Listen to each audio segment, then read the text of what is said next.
Hi, this is Lucia with The Art of Love. I'm a dating and relationship expert specializing in helping you get your ex back. Today, I want to talk about the biggest mistake people make after no contact. I see this happening with my coaching clients, but luckily, I'm there to stop them most of the time. But before I get into it, I want to remind you to be sure to subscribe so you don't miss out on any future videos. And while you're at it, tap the bell icon so you'll be notified when a new video is up. All right, so let's get started. So what is this biggest mistake people make after no contact? Well, I can sum it up in one word, and that word is impatience. You finally heard from your ex, you're starting to communicate on a somewhat regular basis, and you are trying to get to the finish line as quickly as possible. And by finish line, no, I do not mean sex. I mean back into a committed relationship. And the reason you're trying to do this is because you are trying to alleviate anxiety. You want them back, and so you rush it. Bad move. Bad move. Not a good idea. When you meet someone, you don't want to rush it, but it's even worse to try to rush it when you're trying to get back together. And I've noticed this, as I said, with my coaching clients, because they follow what I say to a certain point, and then all of a sudden, I don't hear from them, and I later find out that they went rogue, which means they took matters into their own hands, and more often than not, they crash and burn. And men are more guilty of this than women because men are goal-oriented. So they want to attain their goal as soon as possible.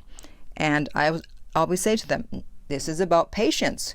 You can't rush it. You have to be patient. You have to be patient.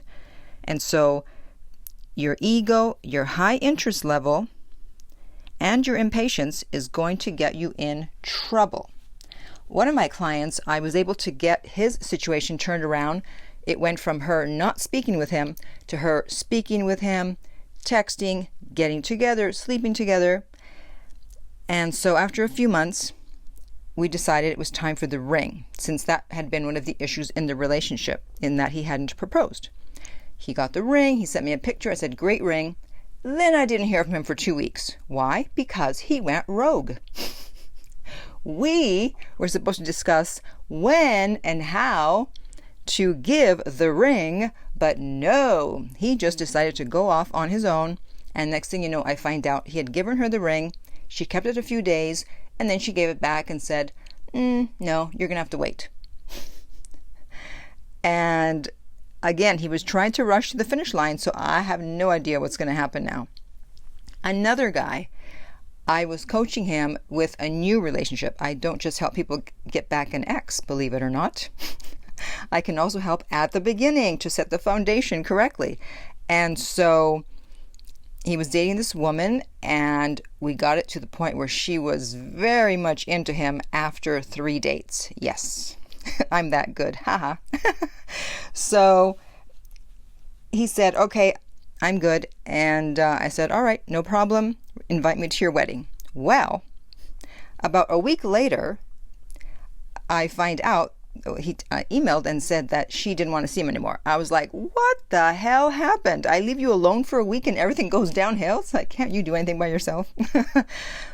And so he said that she was going to be texting him to say whether or not she still wanted to see him. And so I said, okay, when she texts you, forward me the text.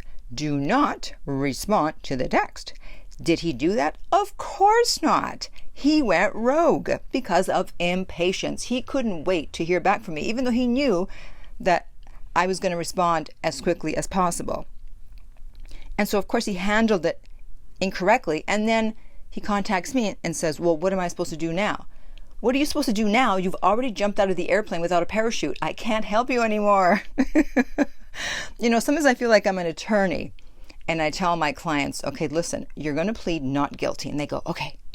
And then we're in the courtroom in front of the judge. And the judge says, how do you plead? And my client says, guilty. And then they turn to me and they go, now what? And it's like, now what? Now I want to strangle you. You just shot yourself in the foot. I told you to plead not guilty. It's the same thing. I told you to forward me the text. Don't go rogue because of your impatience. And it's sad to see that happening because it didn't have to go that way. It didn't have to. It could have been avoided.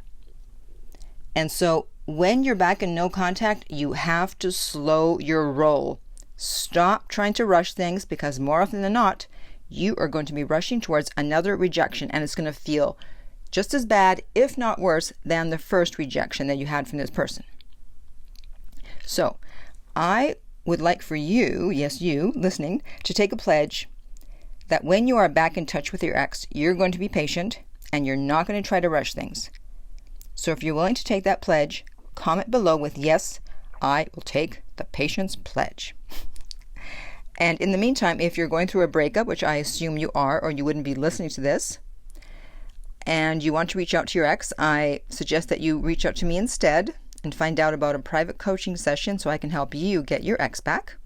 And you can do that at theartoflove.net. The direct link is below. And you can also sign up for my free weekly newsletter while you're at it. If you're listening on YouTube, remember to like, subscribe, and share. If you're listening on iTunes, I would appreciate if you would rate and review the podcast. And finally, remember that love inspires, empowers, uplifts, and enlightens.